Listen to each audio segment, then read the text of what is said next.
ชอบเป็นยังไงอะไรก็แล้ว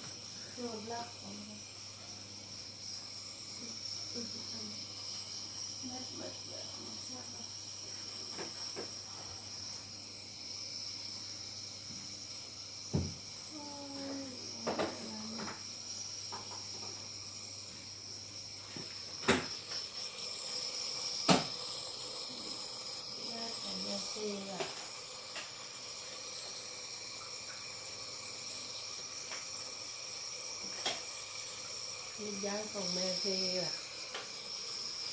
แม่นอนหลับไม่มีเสียงอีพอให้ลูกเจ้าเจ้าเจ้าอยู่แม่น่ะคิดกันว่าลูกเห็นนี่นะลูกเห็นหนักก้า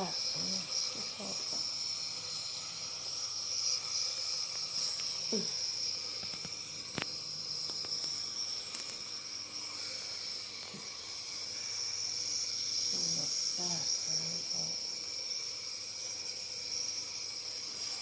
ัดผัก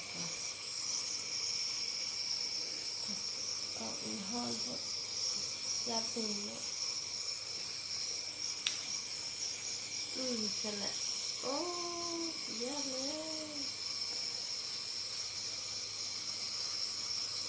เป็นคนธรรมดา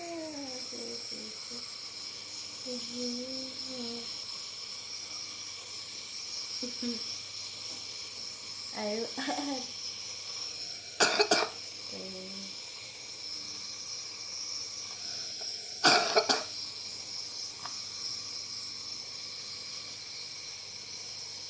ที่พอท้ายรูปอะ